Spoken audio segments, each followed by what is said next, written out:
Imagine this, it's a calm evening, you're hanging out with your dog, having a great time, and suddenly you notice something while petting your dog.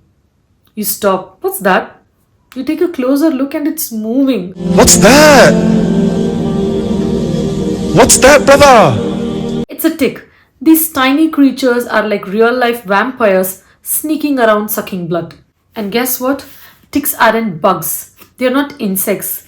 They're arachnids just like spiders. And I know we all have this weird urge to yank off the tick as soon as we see it, right? So let's learn all about these.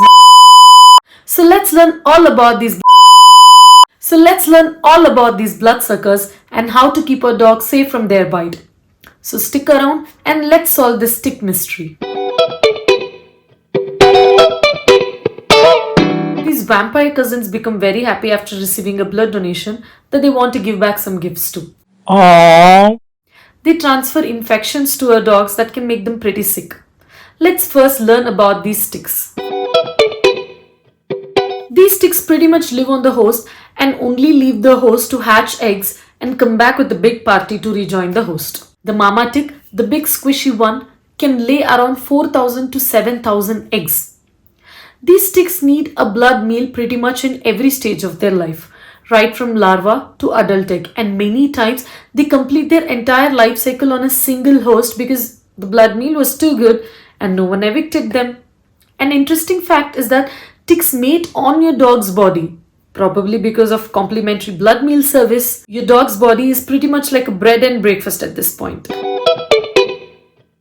These ticks can transfer virus, bacteria or protozoa into your dog's blood, which can cause infections like hepatozoan canis, Ehrlichia canis, Babesia canis, Babesia gibsoni, anaplasmosis, Rocky Mountain spotted fever, Lyme disease and so on. Ticks do not discriminate. If an infected tick bites you, even you can get these infections.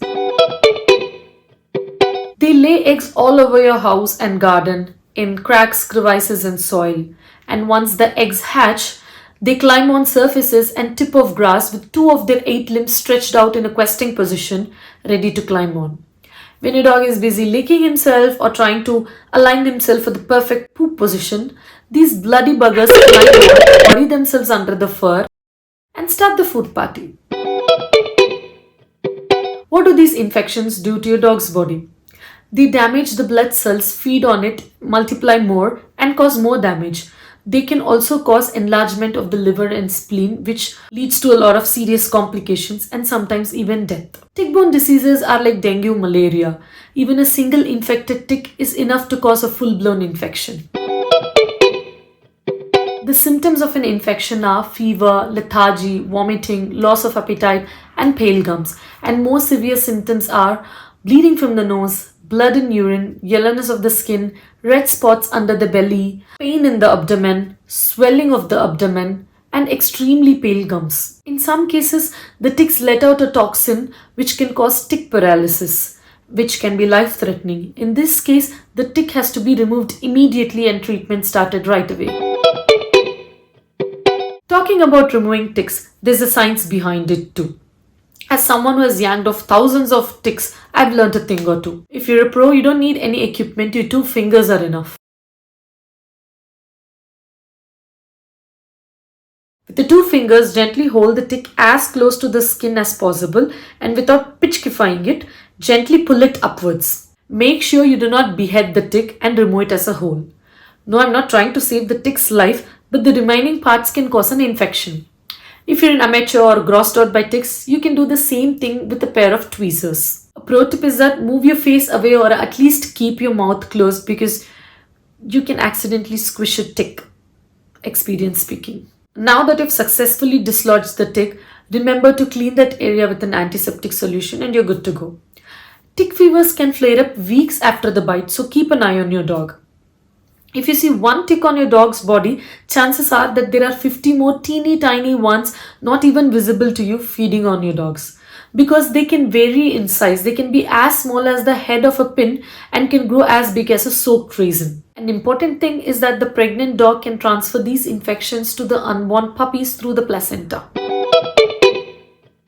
Rapid test kits are available in most hospitals, using which you can get the result in 10-15 minutes. But sometimes these test kits can give false negatives. In that case, a more reliant test called the PCR test is done. But this report takes 2 to 3 days to arrive. Apart from this, blood tests and ultrasonography can be done to ascertain the condition of the dog. In tick fever, usually a low platelet count is seen, and this condition is called thrombocytopenia. And along with that, other blood values can also change depending on the type of infection and the organs affected. Coming to treatment, it depends on the type of tick-borne disease your dog is suffering from.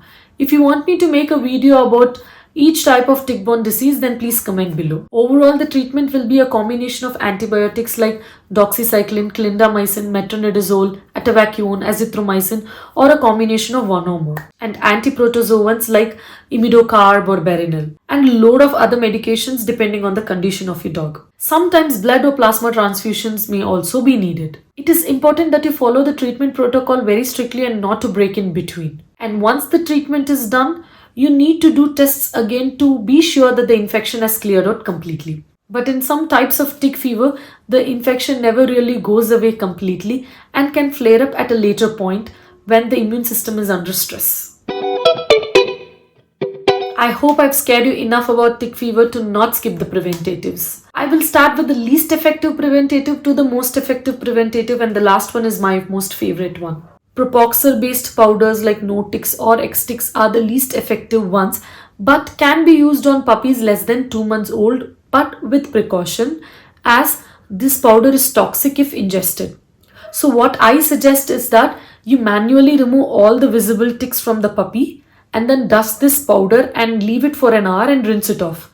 Preferably do this after a meal so that the puppy sleeps immediately, and keep the puppy under your observation so the puppy doesn't lick himself. The next is Fipronil based sprays. These sprays work immediately, but the effect doesn't last long. So it is practically not possible to spray down your dog every other day. And again, Fipronil is toxic if ingested, so not very advisable. Fipronil based spot-ons. These spot-ons are liquid which has to be put at the back of the neck, and this gets absorbed into the skin. The effects of spot-on lasts only for 30 days and has to be repeated again and again. So not my personal favorite.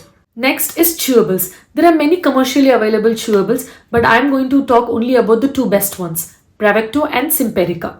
They are tasty treats with active ingredients in them, and once given to your dog, they start working within 8 to 24 hours and all the ticks die. This is magic and works wonders in areas with high load of ticks. If there are so many ticks in your house that you see them crawling on the walls, on your bed and furniture, then this is for you. But a thorough physical examination by a vet is needed before prescribing this medicine, because in some cases where the dog is very old or has some pre-existing conditions, this medicine can cause health problems. I've given the link of all the products I've mentioned in the video in the description box, so please check it out. This is all for today. If you need detailed explanation on any pet related topic, comment below. I'll put it on my to-do list and forget about it. Just kidding. See you next time, guys. Bye-bye.